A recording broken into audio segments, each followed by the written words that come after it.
F का configuration भले ही partial हो, लेकिन ये पार्शियल फील्ड होने के बावजूद भी ज्यादा पे रहेगा, क्योंकि इसका जेड भी तो ज्यादा है ना, जेड इफेक्टिव भी तो बढ़ गया ना इधर से इधर जाने में।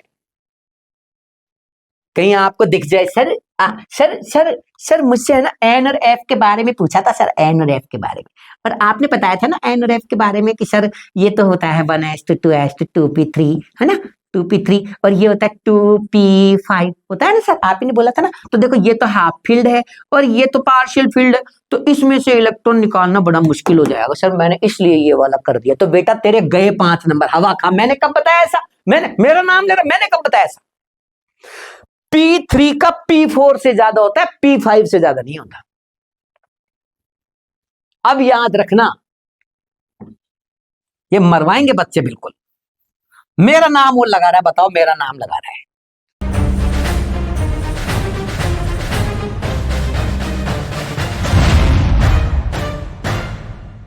हेलो मेरे प्यारे प्यारे बच्चों, कैसे हैं आप सब? बहुत अच्छे से पढ़ रहे होंगे। एक और टॉपिक लेके आया हूं मैं, आयोनाइजेशन पोटेंशियल। आयोनाइजेशन पोटेंशियल ना पढ़े ऐसा कैसे हो सकता है? ये इंपॉर्टेंट नहीं हो ऐसे कैसे? भैया एक चीज बता दूं मैं आपको, बहुत बढ़िया चीज बता दूं। पहले आपको थोड़ा सा एक अलर्ट कर दूं। आपको पता है ना इनऑर्गेनिक से कुछ चैप्टर कट गए हैं, पता है ना? लेकिन आपको ये पता है कि कुछ चैप्टर कट गए हैं तो उनका लोड अब किन पे आएगा? रिमेनिंग चैप्टर्स पे आएगा। तो ये मान के चलना कि पेपर अब की बार थोड़ा थोड़ा घुस के आएगा, इंटरनली जाके आएगा, थोड़ा समझदारी से काम करना। ये मत समझना कि सिलेबस कम हो गया, सिलेबस कम हो गया, मजे आ गए, मजे आ गए। कोई मजो ना आयो बेटा। लग रहा है आपको कि सिलेबस कम हो गया, कि जिन चैप्टर कम हुए, जिन जिन चैप्टर को कम किया गया, काटा गया है, उनका लोड अब रिमेनिंग चैप्टर्स पे आएगा। अब इनको अच्छे से पढ़ लेना, एक एक चीज पढ़ लेना, इनकी ढंग से सुन लेना आप बात। मजाक नहीं चल रही है यहाँ, एक एक चीज को समझ लेना। अब मैं आयोनाइजेशन पोटेंशियल की डेफिनेशन नहीं लिखवाने वाला बाइकआउट आपको, साफ बात। नहीं मतलब अब मैं डेफिनेशन लिखूं आयोनाइजेशन पोटेंशियल क्या है, उसकी डेफिनेशन, उसके बारे में समझाऊं क्या? अरे मैं वो समझाने नहीं आया, मैं तो आपको बस उसका थोड़ा ब्रीफ करने आया हूं चीजों को। शॉर्ट में आपको मैं काम काम की चीजें बताऊंगा, जिस जिस टाइप के क्वेश्चंस बन सकते हैं। शुरू करते हैं, पहला सवाल पढ़ते हैं। विच of the following is the correct order of IP? बता देंगे का दिक्कत है? बता देंगे? नहीं बता देंगे तो बता देना, बता देंगे। Which of the following is the correct order of IP? BE, इसका तो सेकंड आईपी का ऑर्डर है। BBONNE, oh my god. BTLCALIN, अरे भैया तो सभी अलग अलग दे दे, अब कैसे बताएंगे? अब तो सबके बारे में सोचना पड़ेगा। यही बता रहा हूं आपको, एक ही सवाल को बनाने में 3-4 कॉन्सेप्ट उठा के डाल देते हैं। मतलब आपको ये जानना चाहता है वो नीट वाला कि इनको पूरा आता है कि नहीं। यूं तो नहीं कि एक आध ऑर्डर रट के आ गए, वो जानना चाहता है ये चीज। आपको बताना पड़ेगा ये बात कि साहब मैं पूरा पढ़ के आया हूं, अंदर तक घुस के आया हूं टॉपिक के। पूछ ले बेटा, कुछ भी पूछ ले। अच्छा इसे देखो मैं इस क्वेश्चन को बताऊंगा, उससे पहले छोटी सी चीज बताया था, बहुत ही काम। आयोनाइजेशन पोटेंशियल क्या होता है वो आप सब जानते हैं, उसके बारे में नहीं बताऊंगा। मैं शॉर्ट में बोल रहा हूं कि कोई एक आइसोलेटेड गैसियस एटम, ध्यान रखें आयोनाइजेशन पोटेंशियल की डेफिनेशन शुरू ही यहां से होती है। आयोनाइजेशन पोटेंशियल या आयोनाइजेशन एनर्जी आप हर किसी के लिए नहीं निकाल सकते।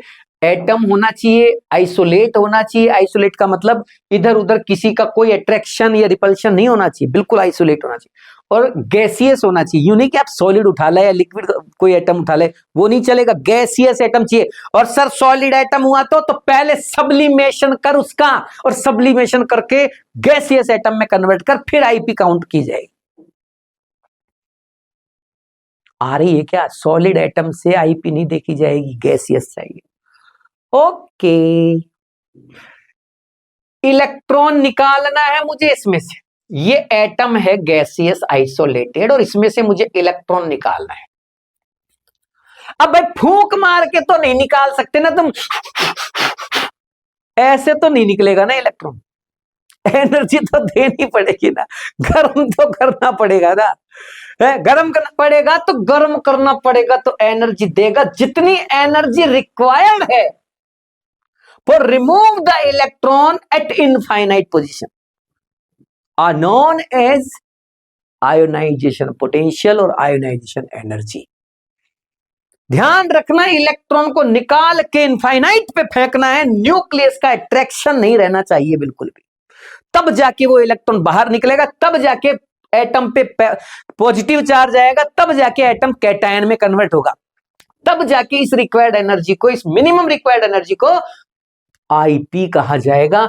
ये वैल्यू इलेक्ट्रॉन वोल्ट में आ सकती है, कैलोरी में निकाल सकते हो, जूल में निकाल सकते हो, किलो कैलोरी, किलो जूल, किसी में निकालो, पर एटम निकाली जाती है। और पर एटम की बजाय सर पर मोल पूछ ले तो, पर मोल पूछ ले तो जानता नहीं है क्या एक मोल में कितने एटम होते हैं? एक मोल में एन एटम होते हैं, एन जानता है? एन, हाँ सर, ना ना ना ना, अरे एन का मतलब ना नहीं है, एन का मतलब एवोगैड्रो नंबर। एन से मल्टीप्लाई कर देना, वही एनर्जी पर मोल के लिए हो जाएगी, समझा?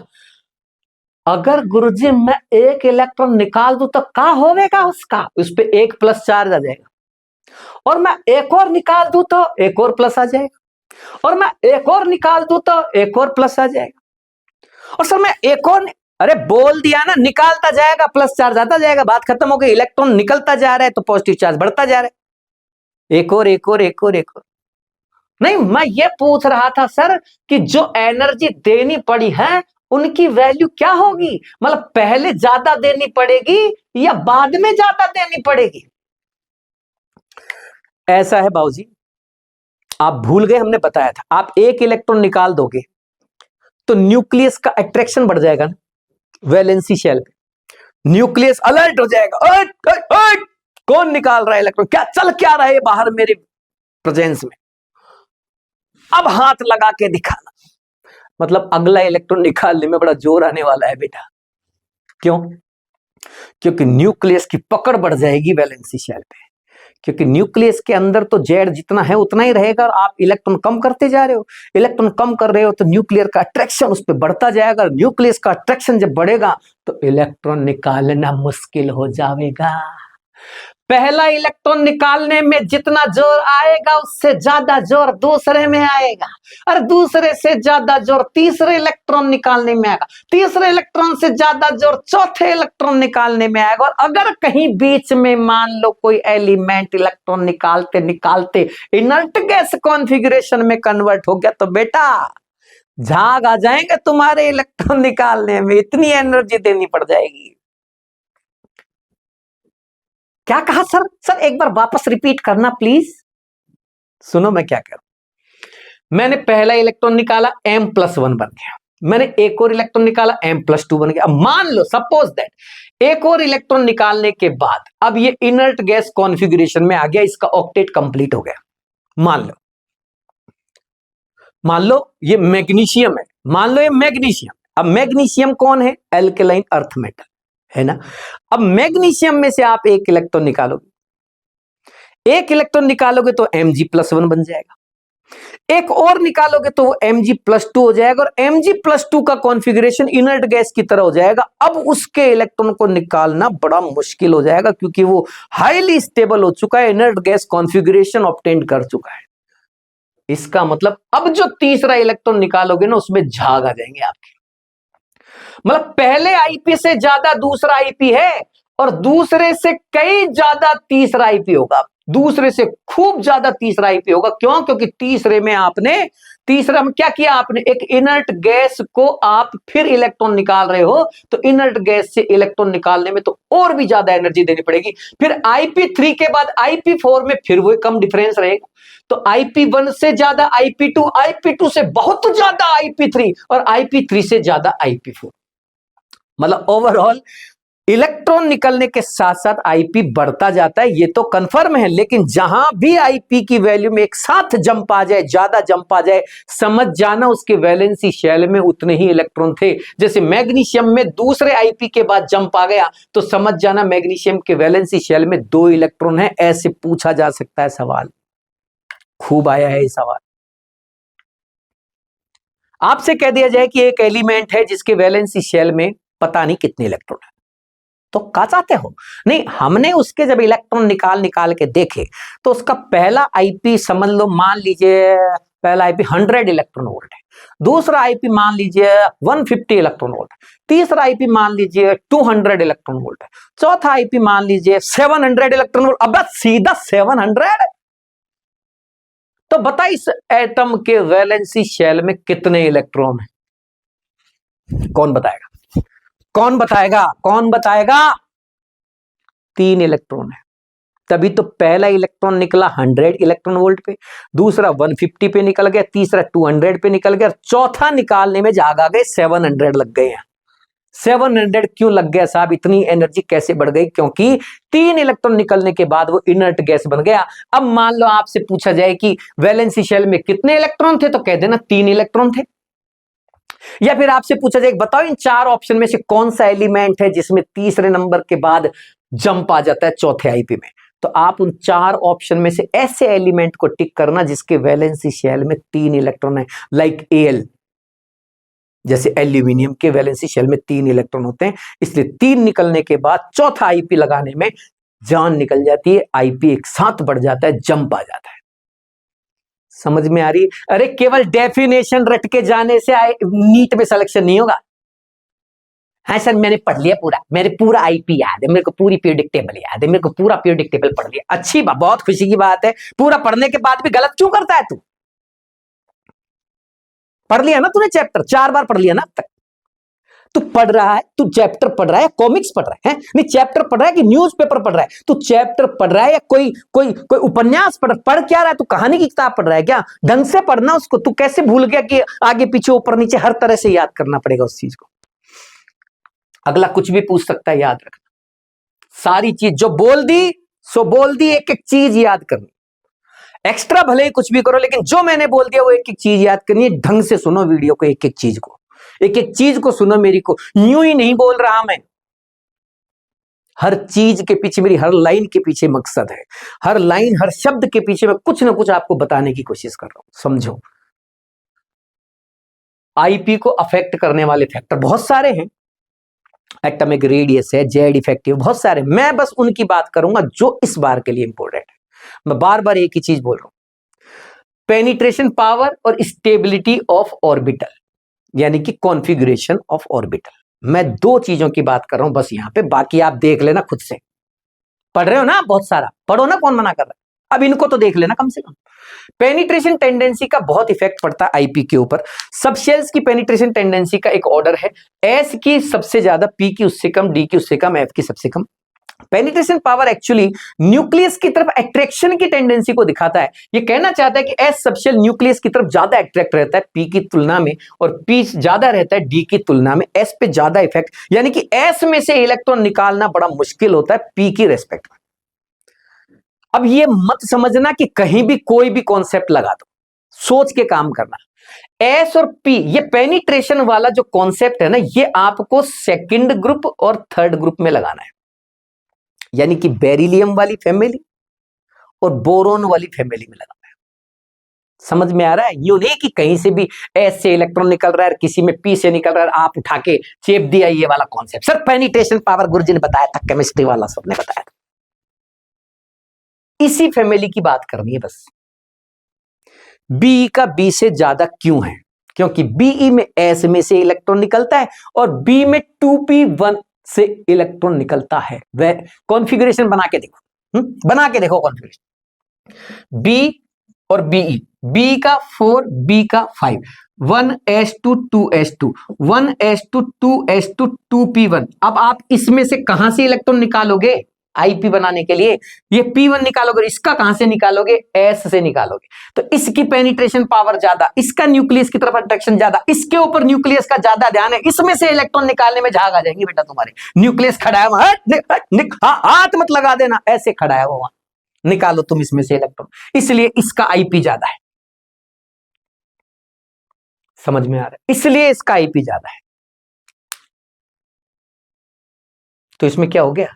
क्या हो गया? रेगुलर ट्रेंड क्या बोलता है आईपी का? रेगुलर ट्रेंड बोलता है कि लेफ्ट से जब राइट जाते हैं तो आईपी की वैल्यू बढ़ती है, लेफ्ट से राइट जाने पर जेड इफेक्टिव बढ़ने की वजह से आईपी की वैल्यू बढ़ती है। इसका मतलब बीई से ज्यादा होना तो बी का चाहिए था, लेकिन हो गया बीई का ज्यादा, तो आ गया ना एक्सेप्शन। और इसका रीजन है penetration tendency of S subshells, L है। ओ भैया, ये तो क्वेश्चन में भी पूछा गया था अपन से, ओ लेकिन वो तो सेकंड आईपी पूछ रहा था, ये कौन सा बता दिया बे? ये तो मैंने फर्स्ट आईपी बताया है। What first IP? First IP का मतलब एक इलेक्ट्रॉन निकालो बस। इसका भी एक निकाला, ये बी प्लस हो गया, इसका भी एक निकाला, ये बीई प्लस हो गया, ये वाला IP1 हो गया, इधर ये वाला IP1 हो गया। इन दोनों IP का कंपेयर करा तो इसमें झाग आ गए गुरुजी हमारे, क्योंकि इसमें S में इलेक्ट्रॉन था, इसमें P में इलेक्ट्रॉन था। पेनिट्रेशन टेंडेंसी की वजह से उसमें बड़ी दिक्कत आई हमें। ये तो हो गया IP1 का। बाबूजी पूछ रहे हैं IP2 का। अब IP2 का मतलब क्या है सुन लो। एक इलेक्ट्रॉन निकालने के बाद अब जो इलेक्ट्रॉन निकलेगा वो IP2 माना जाएगा। अब जो इलेक्ट्रॉन निकलेगा वो IP2 माना जाएगा। अरे तुम्हारे कुछ समझ में भी आ रही है कि नहीं आ रही भैया? वो कुछ आ रही है कि नहीं आ रही है? समझ में है? आ रही है तो बोल दो मेरे से क्या आ रही है। सर हमें आ रही है, आप चिंता मत करो, हमें आ रही। बोलो, मुझसे बोलो। मुझे क्या सपना आ रहा है क्या तुम्हें आ रही है? अरे यार मैं भी कई बार भावुक हो जाता हूँ पढ़ाने। चलो मैं कह रहा हूं बी प्लस और बी प्लस एक एक इलेक्ट्रॉन निकाल चुके हो आप। अब एक एक इलेक्ट्रॉन निकालने जा रहे हो तो सोचो अब इसका कॉन्फ़िगरेशन तो क्या रह गया 1s2 2s2, और इसका कॉन्फ़िगरेशन क्या रह गया 1s2 2s1। अब देखो तुम्हारे फिर जाग आएंगे, अब देखना वापस जाग आएंगे। बी प्लस और बीई प्लस में से इलेक्ट्रॉन निकालने जा रहे, इसका इलेक्ट्रॉन 2s2 में से निकलेगा। तुम्हें पता है s ऑर्बिटल की औकात कितनी होती है? हाँ, s ऑर्बिटल में 2 इलेक्ट्रॉन, s सब शेल में भी 2 इलेक्ट्रॉन, मैक्सिमम 2 ही इलेक्ट्रॉन हो सकते हैं इसके अंदर, और 2 पूरे भरे हैं, पूरे भरे हैं 2। उस पूरे भरे को छेड़ रहे हो तुम जाके, बदतमीजो, पूरे भरे को छेड़ रहे हो तब तो बस वो छेड़ने देगा तुमको, वो निकालने देगा क्या तुमको इलेक्ट्रॉन? हाथ नहीं लगाने देगा तुम्हें। हाँ यार, इसका तो कॉन्फ़िगरेशन फुलफिल है। ये तो फिर भी दे देगा, ये तो दे देगा आराम से। ले जा, मेरा क्या है, बढ़िया है, ले जाए तो बढ़िया है, ले जाए तो बढ़िया है, ले जा तो ले जा, ले जाए तो बढ़िया है। क्यों बढ़िया भैया?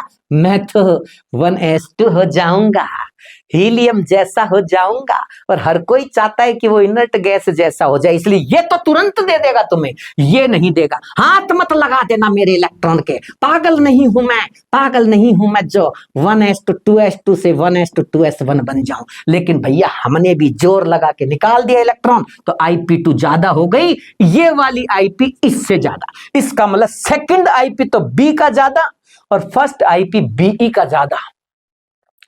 अब ये तो सही है बिल्कुल, गुरुजी ने बता दिया हमें, बी ही ज्यादा होगा सेकंड IP। अरे कुछ आ रहा है, आ रहा है समझ? Well done my dear. साफ कर दूं इसको? ऐसे सेकंड IP और थर्ड IP याद कर लेना भाई। सब सुन लो, मैं बता दूं। मैंने शुरू में फर्स्ट IP के लिए सोचा था, मैंने कहा फर्स्ट IP का चांस बन रहा है, लेकिन जब मैंने प्रीवियस पेपर्स को और बहुत एनालिसिस किया, जब मेरे समझ में आया कि यार सेकंड और थर्ड IP का चांस ज्यादा है, इसलिए मैं समझा तो दिए आपको, लेकिन मेरा चांस तो मेरा अभी भी यही है, मन तो मेरा यही कह रहा है कि सेकंड IP या थर्ड IP के बारे में पूछेगा। फर्स्ट के लिए पूछ रहे तो बड़ी अच्छी बात है, इसमें दिक्कत क्या है? फर्स्ट में दिक्कत नहीं है कि सेकंड में आपको एक स्टेप ज्यादा सोचना पड़ेगा ना। आओ बेटा, आओ बेटा, आओ बेटा। N और O। भैया एक बात बताओगे क्या? बोलो बेटा।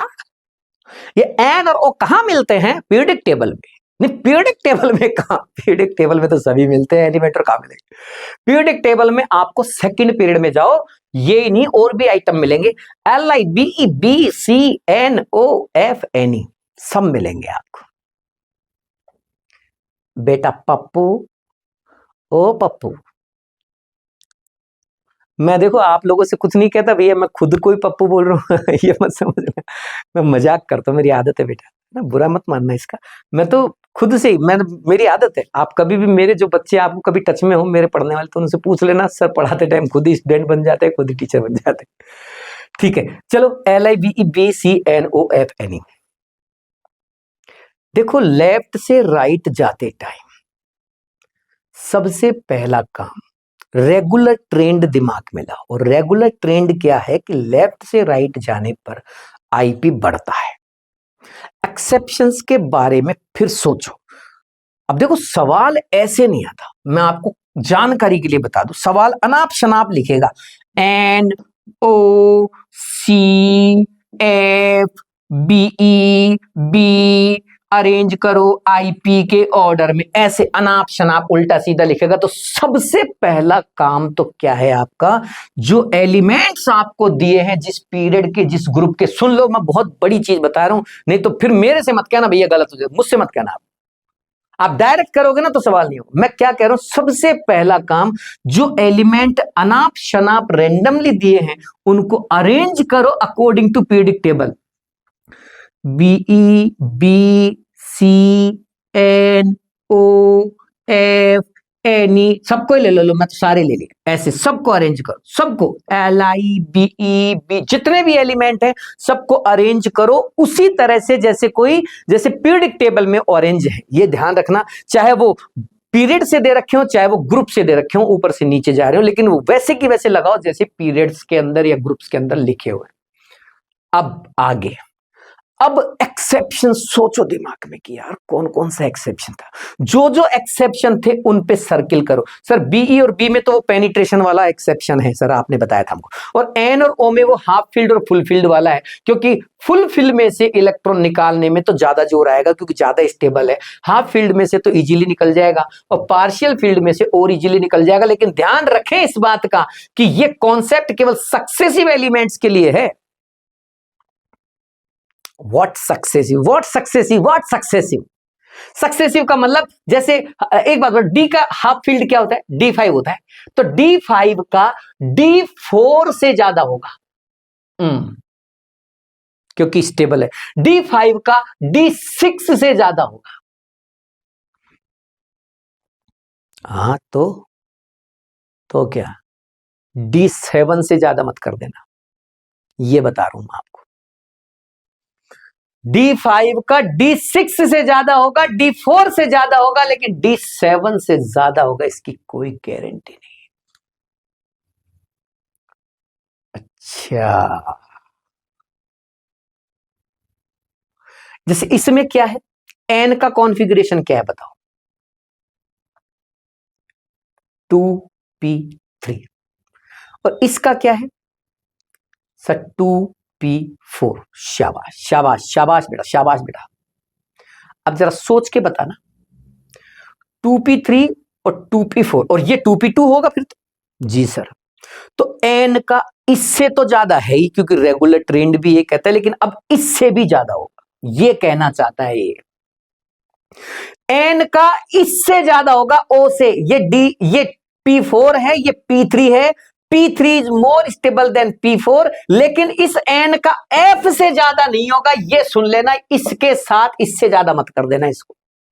सक्सेसिव मतलब अड़ोसी पड़ोसी से ही ज्यादा मानना है। N का O से ज्यादा, C से ज्यादा, F से ज्यादा होने की गारंटी नहीं है, F से ज्यादा नहीं होगा, क्योंकि F का कॉन्फ़िगरेशन भले ही पार्शियल हो, लेकिन ये पार्शियल फील्ड होने के बावजूद भी ज्यादा पे रहेगा, क्योंकि इसका Z भी तो ज्यादा है ना, Z इफेक्टिव भी तो बढ़ गया ना इधर से इधर जाने में। कहीं आपको दिख जाए सर सर सर सर मुझसे है ना N और F के बारे में पूछा था सर, N और F के बारे में, और आपने बताया था ना N और F के बारे में कि सर ये तो होता है 1:2:2p3, है ना, 2p3 और ये होता है 2p5 होता है ना सर, आप ही ने बोला था ना। तो देखो ये तो हाफ फील्ड है और ये तो पार्शियल फील्ड है, तो इसमें से इलेक्ट्रॉन निकालना बड़ा मुश्किल हो जाएगा सर, मैंने इसलिए ये वाला कर दिया। तो बेटा तेरे गए 5 नंबर हवा खा। मैंने कब बताया ऐसा? मैंने, मेरा नाम ले रहा, मैंने कब बताया ऐसा? P3 का P4 से ज्यादा होता है, P5 से ज्यादा नहीं होता। अब याद रखना, ये मरवाएंगे बच्चे बिल्कुल। मेरा नाम वो लगा रहा है, बताओ मेरा नाम लगा रहा है, मैंने कब बताया? मैं तो कह रहा हूं सक्सेसिव एलिमेंट से अब इसका ऑर्डर बनाना है मुझे। जो जो बताया वो कर लिया। सबसे पहला काम, रेंडमली जो एलिमेंट दिए उनको according to periodic table arrange करो। दूसरा काम, गोला लगाओ उन पे जो एक्सेप्शन है, बस लगा लिया। अब बिल्कुल अपने रेगुलर ट्रेंड पे चलते जाओ। रेगुलर ट्रेंड क्या बोलता है सर? रेगुलर ट्रेंड तो बोलता है कि लेफ्ट टू राइट जाते हैं तो बढ़ती है आईपी। हाँ तो चल आराम से, चल चल चल आराम से चल। एलआई से ज्यादा कौन आएगा? अब ये एक्सेप्शन वाला गोला आ गया, तो जहां जहां वो एक्सेप्शन वाले सर्किल आए वहां उल्टा करता जाना। देख ये आ गया एलआई, बीई, बी एक्सेप्शन है तो बी पहले लिख देना, बीई बाद में लिख देना। फिर सी में कोई एक्सेप्शन नहीं तो सी अपनी जगह पे आएगा। फिर एन और ओ में से फिर गोला लगा तो पहले ओ लिख देना फिर एन लिख देना। ये पहले ओ फिर एन, फिर एन ही पे कोई गोला नहीं है, एफ पे कोई गोला नहीं तो फिर एफ और फिर एन। एल है, एल है, एल है बेटा, एल है, एल है बेटा। पहले एल आई लिखना सबसे कम और बढ़ते जाना, जहां जहां गोले लगा रखे तूने वहां उल्टा कर देना बस। एल आई से ज्यादा, बी से ज्यादा, बीई से ज्यादा, सी से ज्यादा, ओ से ज्यादा, एन से ज्यादा, एफ से ज्यादा, एनी सबसे ज्यादा। एनी इनर्ट गैस का सबसे ज्यादा होता है क्योंकि वो फुलफिल्ड कॉन्फ़िगरेशन। देखो बेटा, केवल थ्योरी को और कॉन्सेप्ट को ही करने से काम नहीं चलेगा, क्वेश्चन को अटेम्प्ट कैसे करें ये भी बहुत जरूरी है। आप ये भी सोचो कि क्वेश्चन करना कैसे होता है। आपको इनिशिएट करना ही नहीं आता क्वेश्चन, बताओ क्वेश्चन को आप डायरेक्ट करना शुरू करोगे तो सिली मिस्टेक्स होगी। मेरे बच्चों, आप बहुत प्यार से तरीके से काम करें, जैसे मैं बता रहा हूं उस तरीके का इस्तेमाल करें। पहले सीक्वेंस में अरेंज करें एलिमेंट्स को अकॉर्डिंग टू पीरियोडिक टेबल, फिर जहां जहां एक्सेप्शन है उन पे सर्किल लगाएं और फिर आप रेगुलर ट्रेंड को फॉलो करें। रेगुलर ट्रेंड को फॉलो करते टाइम जो जो सर्किल आपने लगाए हैं उनको बस उल्टा करते जाएं और बाकी के किसी के भी हाथ नहीं लगाना है, बाकी के हाथ नहीं लगाना है। देखो बी और बी को उल्टा कर दिया, सी के हाथ नहीं लगाया, और एन को उल्टा कर दिया, एफ के हाथ नहीं लगाया, एन ई के हाथ नहीं लगाया, तब आंसर तक पहुंचोगे, नहीं तो सब मटिया मेट हो जावेगा, मटिया मेट हो जावे। अगला आ जाओ भी, आ जाओ, नाचने की जरूरत नहीं, इधर आ जाओ। बोरोन फैमिली बेटा भयानक एग्जाम्पल है। बोरोन फैमिली में बड़ा नाटक होता है, बड़ा लोचा होता है। रीजन, कई रीजन है। देखो भैया, आईपी के कम ज्यादा होने का मोस्टली आपको 2 ही रीजन सोचने हैं। किसी का आईपी ज्यादा है तो बोल देना जेड इफेक्टिव ज्यादा हो गया, और किसी का आईपी कम है तो बोल देना कि रेडियस ज्यादा हो गई होगी। बस आपको कुछ दिमाग लगाना ही नहीं, ऐसे लगाते जाना आप। तो समझ में आ रहा है? और बाकी एक्सेप्शन तो मैंने बताए हैं, फुलफिल ऑर्बिटल है, पेनिट्रेशन टेंडेंसी है, ये भी लगाना जहां जहां एक्सेप्शन बताए मैंने वहां वहां। अब बोरोन, ओ माय गॉड, ये क्या हो रहा है? ये टीएल कहां से आ गया बे? बैल गया इंडिया तेल लेने, बैल गया इंडिया,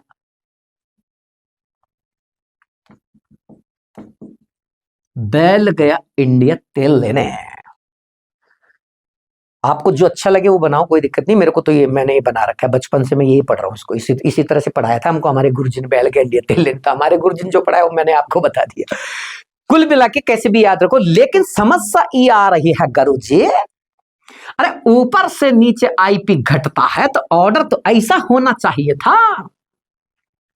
बात तो सही कह रहा है बेटा। ये का लिख दिया आपने, गलती से तो नहीं कर दिया कहीं? नहीं बेटा, गलती से तो नहीं किया, बात तो सही है, ये ऑर्डर तो यही रहेगा।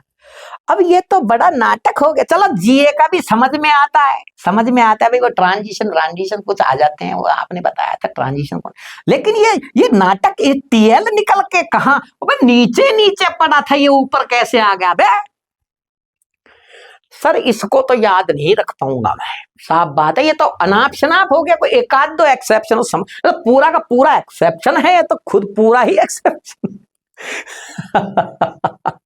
कहने का मतलब, ओहो, तो याद कैसे करें? देखो रीजन तो वही है फिक्स, किसी का ज्यादा हो गया तो इसका मतलब जरूर इसका जेड इफेक्टिव ज्यादा हो गया होगा, नीचे बहुत सारे इलेक्ट्रॉन भर गए थे इसके अंदर। इसका सबसे कम हो गया, जरूर इसकी रेडियस का बहुत ज्यादा इफेक्ट पड़ा होगा, इंटर इलेक्ट्रॉनिक रिपल्शन ज्यादा हो गया होगा, शील्डिंग इफेक्ट बढ़ गया होगा, जेड इफेक्टिव कम हो गया होगा। लॉजिक। बात ये नहीं, बात ये है गुरुजी कि ये रटूं कैसे, सीधा सा तरीका है। बोल बेटी गई, बोल बेटी गई, बेटी गई, व्हाट बेटी गई, देख बेटी गई हो गया। अब नहीं बोलोगे जिंदगी भर, अब नहीं बोलोगे, अब याद रहेगा। आईपी का ऑर्डर बोरन फैमिली का, बेटी गई, बेटी गई, याद रह जाएगा, ऐसे याद करो। ये तो मैं चलो समझाने के लिए तुम्हें मैं कॉमेडी करता हूं आपको, ताकि आपको प्रेशर फील ना हो, लेकिन याद रखो इन चीजों को, याद भी तो रखना है ना। देखो बेटा, चीजों को समझना मुश्किल नहीं है, एक बार नहीं तो 2 बार देखेंगे, 3 बार देखेंगे, 4 बार देखेंगे, समझ ही लेंगे आखिर। याद करना भी मुश्किल नहीं है। अरे एक बार में याद हो जाएगा तो ठीक, नहीं तो 2 बार कर लेंगे, 3 बार दिन भर बैठ के याद करूंगा, याद कर लूंगा। याद भी करना मुश्किल नहीं, ना समझना मुश्किल है, ना याद करना मुश्किल है, मुश्किल तो याद रखना है। अब याद रखेगा कैसे, ये है, ये सोच। तूने याद कर लिया, तूने समझ लिया, समझने के लिए तूने कई बार देख लिया वीडियो को, कई बार चीजों को पढ़ लिया। याद करने के लिए तूने कई बार उनको रट्टा लगा दिया, याद कर लिया। तूने याद रखने के लिए क्या किया ये बता। याद करने के लिए तूने कर लिया, समझने के लिए तूने कर लिया, याद रखने के लिए कुछ किया। याद रखने के लिए ही जरूरत पड़ती है ट्रिक्स की, तभी चीजें लंबे टाइम तक याद रहती है। अरे बहुत लंबे टाइम की नहीं कह रहा, कम से कम एग्जाम तक तो याद रहे। अब जिंदगी में भूल जाओ तो बता देना बेटी गई। जब भी बोरन फैमिली का आपसे पूछ ले कि भाई आईपी का ऑर्डर बताना, बेटी गई, बेटी गई, ले बेटा, ले बेटा बेटी गई, ले बेटा बेटी गई। चल भाई तुम भी निकलो, बेटी गई बताई, जगह तो खाली करो यार इनकी। अच्छा एक बात बताना बेटा, पहला सवाल तो कर लिया होगा आपने, अब तो हो गया होगा। लो ये तो गई बेटी, और ये लो BBONNE अभी अभी लिखा था, ये तो सारे के सारे सही हैं बे। ठीक है, वेरी नाइस, वेरी सुंदर।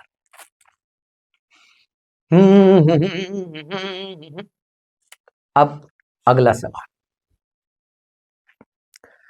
Arrange the Al+1, Al+2, Al+3 in increasing order of stability. Sir Al+1 कब से बनने लग गया? बनता है बेटा गैसीय स्टेट में स्टेबल और होता है। Al+1 गैसीय स्टेट में स्टेबल होता है, AlCl बनता है। अच्छा Al+3 स्टेबल है लिक्विड और सॉलिड स्टेट में। आपने खूब AlCl3 सुना होगा। चाहते क्या हो? कुछ नहीं चाहते बेटा, कुछ नहीं चाहते हम तो बस इतना सा पूछना चाहते हैं, इन तीनों को स्टेबिलिटी के ऑर्डर में अरेंज कर दो। ओके बेटा, एक कॉन्सेप्ट है, आईपी का ही कॉन्सेप्ट है। कॉन्सेप्ट ये है, एक ये 3D 4D 5D भी याद रखना। ऊपर से नीचे जाते हैं तो आईपी घटता है, बिल्कुल घटता है, लेकिन 3D के बाद 4D और 4D से फिर 5D का ज्यादा हो जाता है लेंथेनर कॉन्ट्रैक्शन की वजह से। एटॉमिक रेडियस में भी आया था, यहां भी आ गया। कौन सी नई चीज आ गई? अरे तो सर समझ लिया, बार बार चिल्ला क्यों रहे हो आप? बेटा मैं चिल्ला नहीं रहा, मैं बोलता ही ऐसे हूं, ऐसे ही बोलता हूं। सर वापस बोलना, मैं कह रहा हूं 16 इलेक्ट्रॉन वोल्ट या उससे ज्यादा आ जाए delta IP, then lower oxidation state will be more stable। और 11 इलेक्ट्रॉन वोल्ट से इक्वल या उससे कम आ जाए तो हायर वाली स्टेबल। इसका मतलब इन दोनों में Al+1, इन दोनों में Al+3, तो Al+3 ज्यादा स्टेबल, फिर Al+1, फिर Al+2। This is the answer. Sir answer तो आप ले आए, लेकिन हमसे क्या ऐसे डिफरेंस कहां से याद करेंगे? हम ऐसे कहां तक डिफरेंस याद करेंगे? तुम्हें डिफरेंस याद नहीं करना, मैंने तो वो कॉन्सेप्ट समझाया है आपको। आपसे डिफरेंस ऐसे नहीं पूछे जाएंगे, आपसे तो ये पूछा जाएगा। आपको जैसे मान लीजिए मैंने आपसे पूछा, मान लो मैंने आपसे पूछा कि भैया एक बात बताना, सोडियम+1 यानी Na+1 और Na+2 में Na+1 ज्यादा स्टेबल है, रीजन क्या है इसका? तो आप बोलना भैया एक बात है, Na+1 ज्यादा स्टेबल है Na+2 से। इसका रीजन है कि Na+1 और Na+2 का जो डेल्टा IP है उसका डिफरेंस 16 इलेक्ट्रॉन वोल्ट से ज्यादा है, इसलिए छोटी वाली ऑक्सीडेशन स्टेट ज्यादा स्टेबल है। ऐसे याद रखना है, इन दोनों वैल्यूज को याद, समझ में आ गई? ये ऐसे पूछा जाएगा। ओके, समझे? अब आगे लास्ट क्वेश्चन। इफ Mg से Mg+1, Mg+1 से Mg+2 और Mg+2 से Mg+3 बनाएं। सर Mg+3 कब बनता है? सुन तो ले, क्वेश्चन तो सुन लिया कर। Mg से Mg+1, Mg+1 से Mg+2, Mg+2 से Mg+3 बना रहा हूं मैं, मान ले। तो क्या चाहते हो? मैं तो ये चाहता हूं कि IP1, IP2 और IP3 का ऑर्डर क्या है। सर आपने बताया तो था IP1 से ज्यादा IP2 होगा और IP2 से ज्यादा IP3 होगा, तो बस हो गया तेरा काम। और ध्यान रखना IP2 और IP3 में जंप अच्छा खासा होगा, क्योंकि IP2 के बाद वो इनर्ट गैस हो चुका है, ये भी मैंने बताया था। तो ये भी आपको दिमाग में रखना है, ठीक है? ओके, इसी के साथ आज की सब समाप्त करते हैं। एक एक सवाल को ढंग से देख लेना, जो बोला है काम का बोला है, फालतू लगे तो भी देख लेना। ओके, नमस्कार।